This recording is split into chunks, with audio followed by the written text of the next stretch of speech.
Welcome to the Artist Academy podcast, a place where we focus on the business side of art to help you attract more customers, increase profits, and ultimately live a life of creativity and financial freedom. I'm your host, Andrea Earhart, and today we have a very special solo episode because this is episode number 200.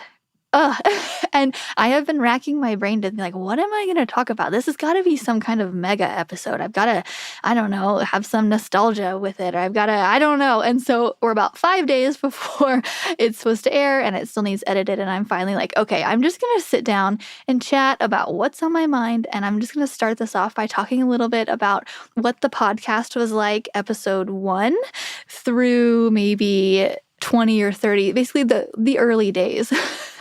So this podcast started about 3 years ago, and I remember I was in the shower because that's where the best ideas come to you, right? And yeah, I was in the shower and I was thinking, man, if I ever started a podcast one day, it would be called Artist Stories. That's what I planned on calling it. And I thought of this because I knew many artists who are older than me and much more experienced. And I remember talking to them on job sites and they would talk about, the good old days and like back in the day when they would paint murals and it was so hard, or this project that they were on that was so rewarding or so tough. And I remember just being glued to them every single time they would talk about anything art related because one, it made me feel better knowing that it was hard for someone else to do this too. And I love to just hear about the wins as well, because if it was possible for them, then it was possible for me too. And so I just had this idea and I knew exactly who I would go to. I would go to some of the artists that I had worked with before. And so I had this idea, but in the back of my head, I thought, no, I'd been listening to podcasts for about a year and there are way too many out there and it was way too late to start a podcast. Have you ever thought about that? Have you ever thought, no, it's way too late for me to do this? Or no, other people are doing it first. No, like you just feel late to the game. I felt like that with podcasting. And it's so funny thinking it now because, even there's been so many podcasts that have started in the past year that are doing amazing because they have good topics and the whole bit. But it's never too late, so I just want to say that. But I'm so excited that I did start it when I did. And I'll say I pondered with it for, I honestly can't remember if it was a couple weeks or maybe a couple months that I just let it stew in my brain before I was like, okay, I'm just going to do it. I'm just going to start interviewing artists and seeing how it goes. And that's how it started out, as I was interviewing people.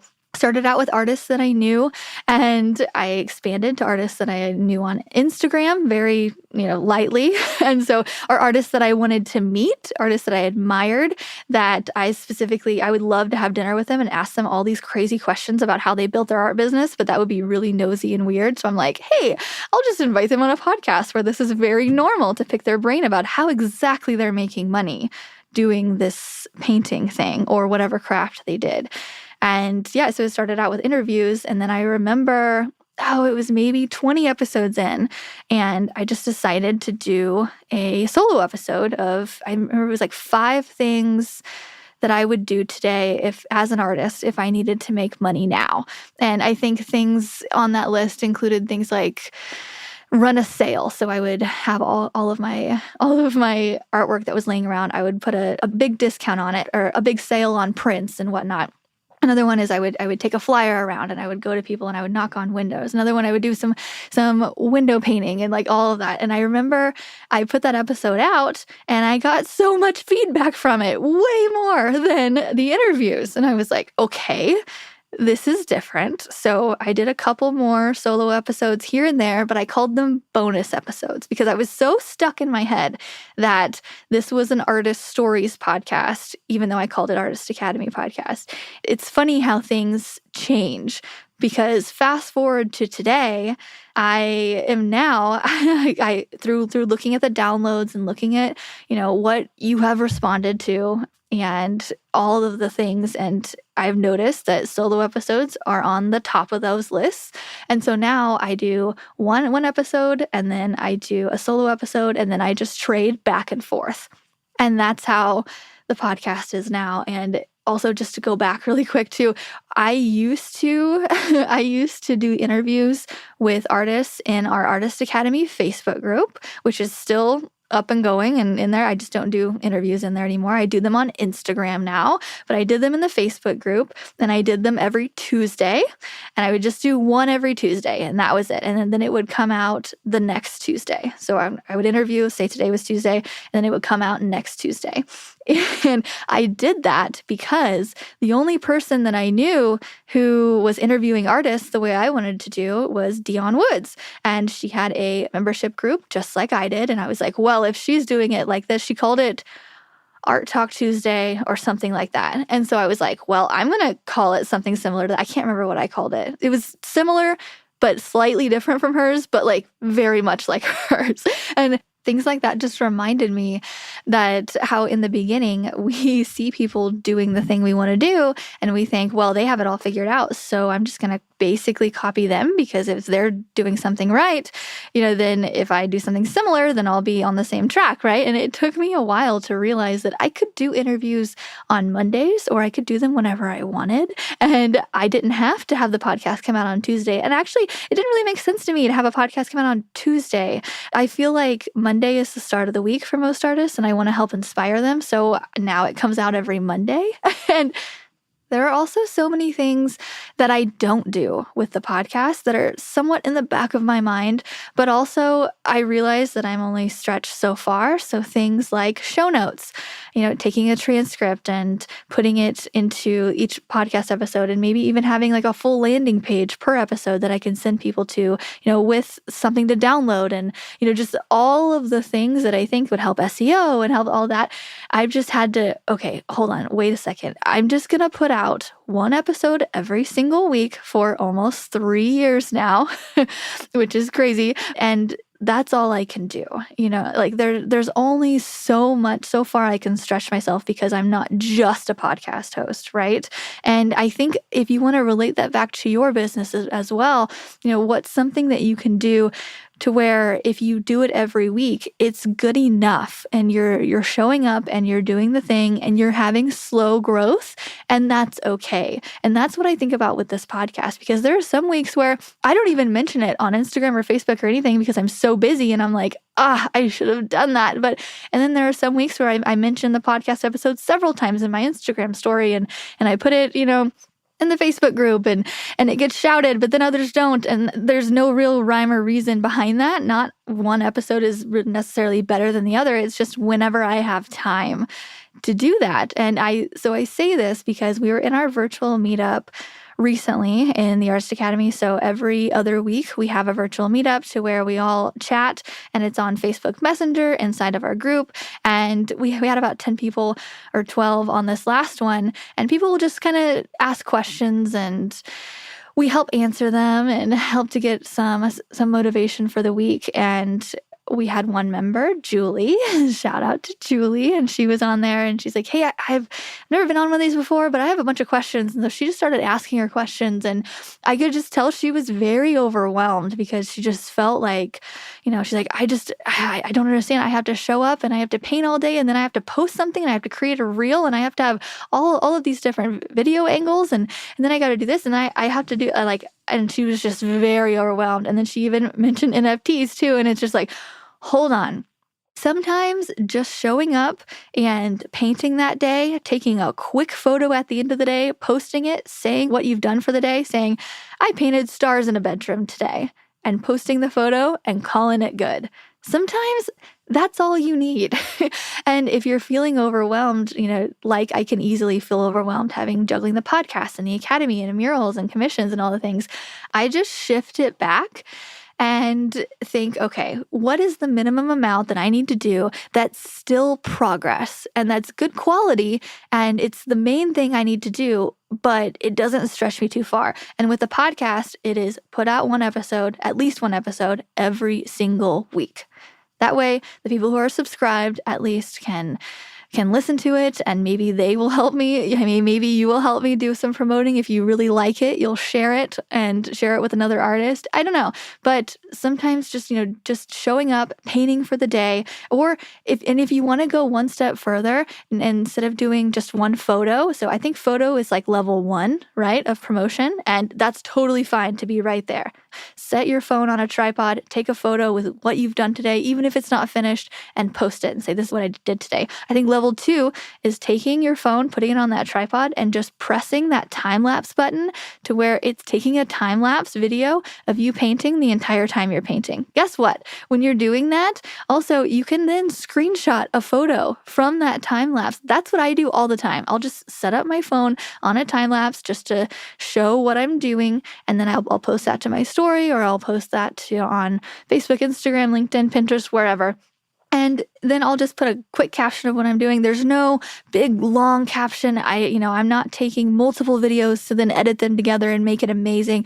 Some days you're busy, you're under deadline, and that's good enough. And I think doing a time lapse, though, I think if you could do that, I mean, that I think that's level 2. So, but very simple, right? It doesn't need to be harder. We don't need to make it this big production every time. Keep it simple. And by doing that, that's how we have now hit the 100,000 download milestone. And I'm so excited about it. Although I thought that we were going to hit this way sooner. If you would have told me in the beginning that it would take 3 years to hit 100,000 downloads, I'd been like, I don't know about this. And don't get me wrong, I'm very appreciative of that amount. But I had thought that it would be here a lot faster, but by doing the minimum and showing up, we've finally gotten here, and it's progress over perfection. Lately, as we've been going through these winter months, which is I choose to have these as a slower month, and I choose to really hustle in the summer and then relax more in the winter.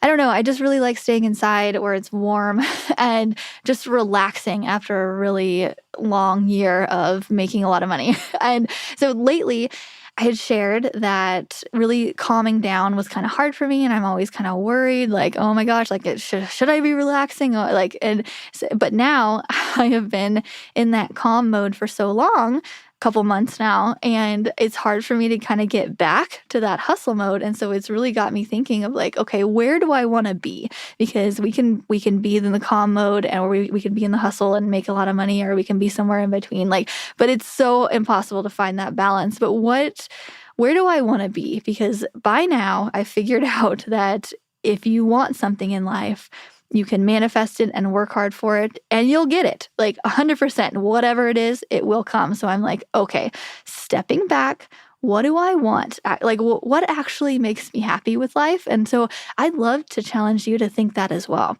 And let's dig a little bit deeper on this, because in the past I've shared that freedom is my number one thing. And I think that's pretty common for a lot of people, right? You want freedom to work and play whenever you want, to make your own decisions. But if I really dial that back down, what does that mean exactly? Like if I were to get up during the day and do something exactly, what would that be? And so I challenge you to think that too. What makes you happy? And then exactly what's an action item that you could do every day? And one thing for me is not setting the alarm clock every day. And that sounds crazy, right? Because you're like, you got to get up and go to work, right? But do I? Do I? I've really been thinking about this. So for me, not setting the alarm clock means that I wake up naturally at about 8:30 or 9 o'clock every day. And I really thought okay, what if I get to the job site at 10 a.m. every day or 11 and say I work a solid, really hard, 5 to 6 hours rather than being there for 8 hours a day, getting tired, procrastinating, taking a long lunch. What if I get there a little later, work really hard, bring a snack with me, and just really get into it and then leave around 5 or 6 or 7 and then call it a night after that. So I've been testing that out, and it is amazing. Not having to get up and rush around. I get to lay in bed for a second, cuddle with my cat, and just hang out. And that something like that makes me so happy because it doesn't just make me happy in the moment. It also makes me happy the night before, knowing that I didn't tell someone that I was going to be there at 8 a.m. or 9 a.m. Because guess what? It's my art business and they don't actually give a shit when I get there. All they care about is that the job gets done. Truthfully, nobody is judging. And I thought that for a long time because I had a couple jobs where I would show up at 10 and like a couple people had said something, mostly like my family or friends, like it must be nice. But it's the person at the job doesn't know. They don't know if I do emails in the morning. They don't know if I get up and work out. I don't, but they don't know and they don't care. They don't need to know. So that's what I've been doing lately is not setting the alarm really early. I typically go to bed at about midnight and that just makes me really happy. Also on Mondays, this is what I've started doing. I don't schedule anything on Mondays until like noon. Yeah. So I get to, after a long weekend, I get to just lay around and not start. I'll make myself breakfast on Mondays, and it actually makes me almost like viciously happy knowing that a lot of the world has to get up on Monday and they hate it. And I'm just like, nope, I get to chill out. Because I've worked hard to make this life mine and I've taken some risks in that, not having that steady job and to get to this point. And now I'm taking advantage of it. And I think that's deserved. So, for whatever stage you're in, what is the thing? Like, what is that one thing where you're like, this is what I want that maybe society doesn't think is that great? Some of you are night painters. Some of you are really early in the morning. Like, what's that one thing for you? And if you haven't already interacted with that, maybe it's time for that. And then on the opposite side of that, I've asked myself, okay, what about this job do I really not like? What stresses me out? What's the thing that just doesn't make me that happy? And just to make it very specific, I mean, there's always going to be things. There's always going to be like a difficult customer every once in a while or a job that really stresses you, especially in the beginning, okay? Very, very normal to feel stressed out in the beginning, but it gets better. But now that I'm in this phase of everything's pretty chill, not a lot of things stress me out, but one thing that does is overworking. And specifically what that is, so this summer I went to the chiropractor multiple times and just to be like, okay, I need to get my back. So I have scoliosis. My back is shaped like a very, like an S basically, but not, it's not like crazy drastic, but I feel the pain pretty much every day. Not every day, all day, but every day I'm like kind of throwing my shoulder back because it kind of, you can just feel it. And I've realized that if I don't overwork myself, then I don't need to go to the chiropractor. And just having rest is actually the cure that my body needs. Weird, right? So figuring that out and being like, okay, I am going to split up my time with murals and canvas art and now implementing this NFT thing so I can spend more time on the computer and that's what I like to do.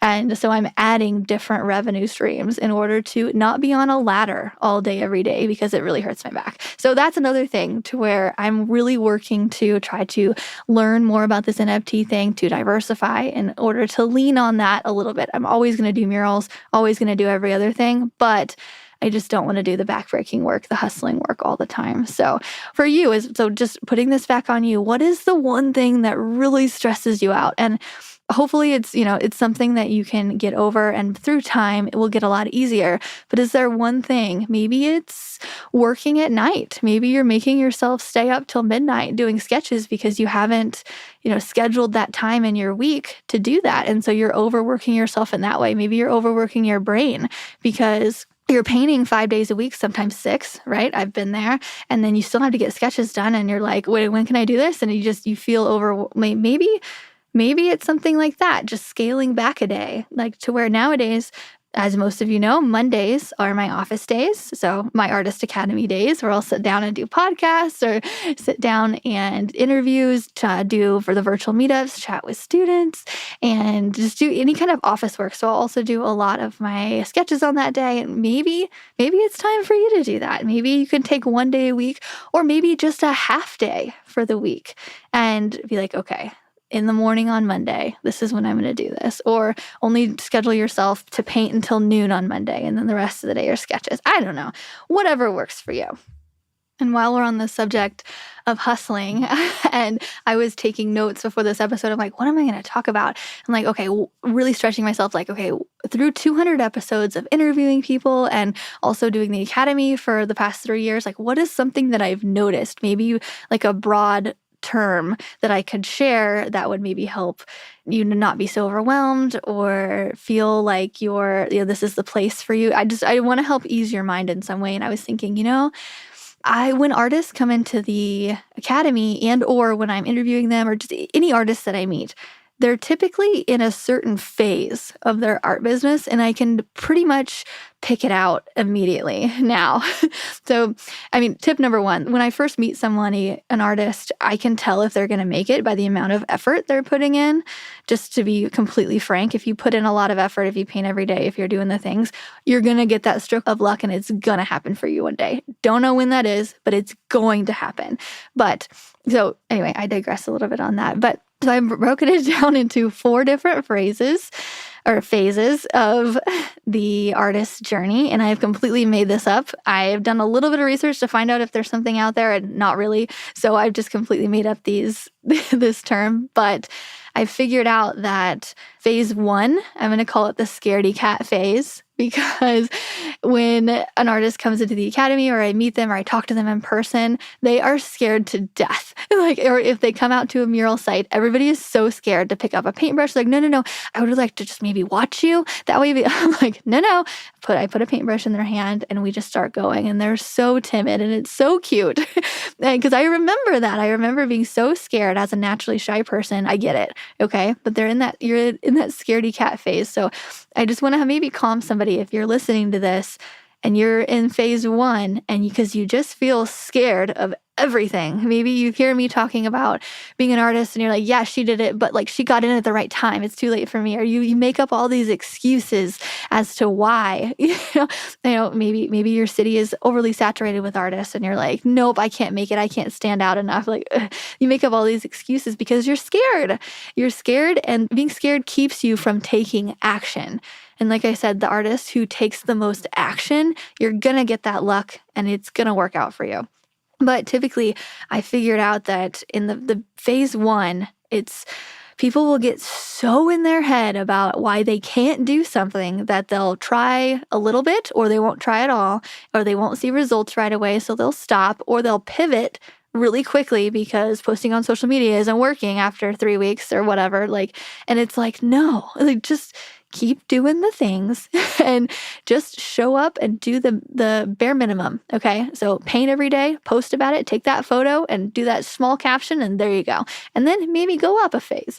And I've noticed too, so that's phase 1. Phase 2 is typically the hustler phase. So after putting in so much effort, I've realized that, after that, a bit of luck will come, and it typically comes slowly. And then it'll just be like, okay, people are getting busier and maybe you're booked out for a couple weeks and you're like, how do I take on all this? Oh my gosh, this is so much. And I see that and I'm like, okay, I'm booking people out right now a few months. And so I want to tell them it's okay. People will wait. If you have a lot of different things on your plate, that's a good thing. That's why you've been hustling for a while. It's a good thing.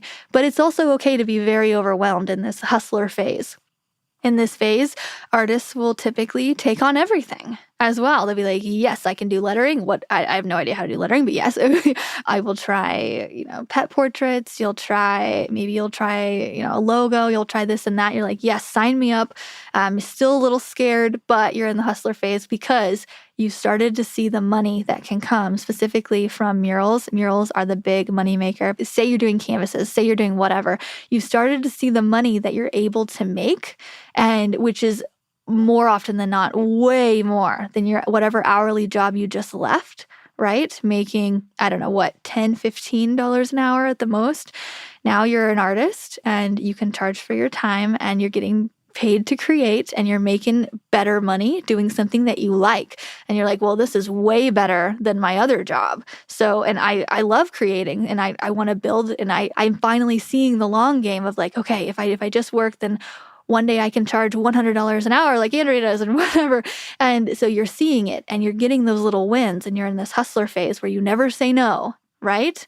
And then you burn out a little bit or you get spoiled. That is phase 3. And that's sort of what I'm in. So you're in this phase 3 of an artist is the spoiled phase. And it's where when I was in the hustler phase, I would go out when it was 40 degrees and do a window painting and be like, yes, please, I want to make that $50 an hour. I will do anything. Yes, thank you. And nowadays, I charge more than that, but I will not go out if it's 40 degrees or less or even around there. I'm like, no, it's got to be 55 maybe now. The sun particularly needs to be shining.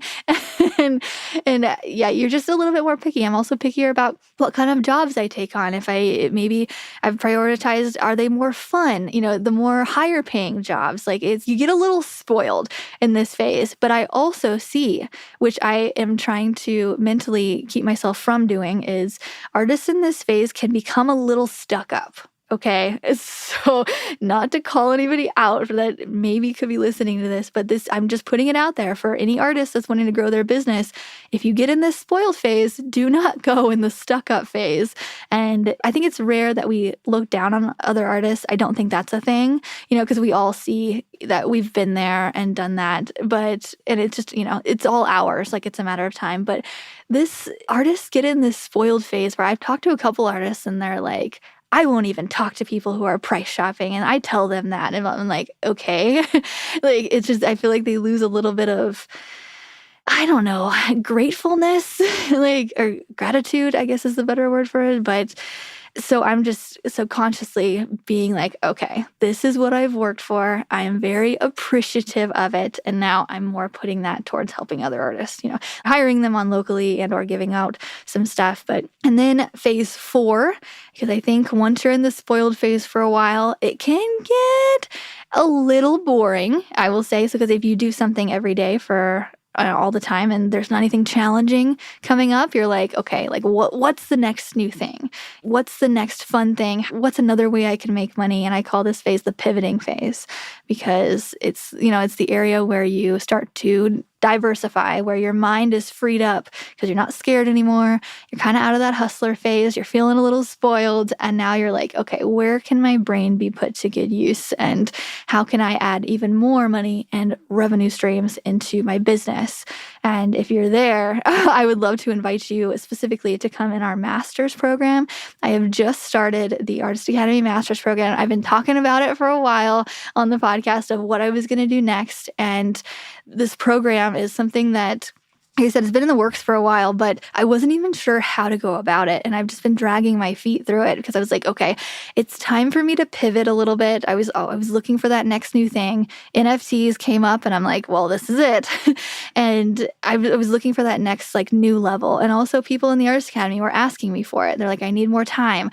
I want higher level stuff. I want to be around people with even bigger ambitions, that stuff like that is contagious. And so I put together the Artist Academy Master's Program, and we have 2 mastermind calls every month. And so in the regular Artist Academy, we have 2 virtual meetups. I'm just making these names up, by the way. We're all just making it up. So we have 2 virtual meetups where we talk online. And then so in the Master's Program, we basically have one every single week. So every single week you have a chance to come in.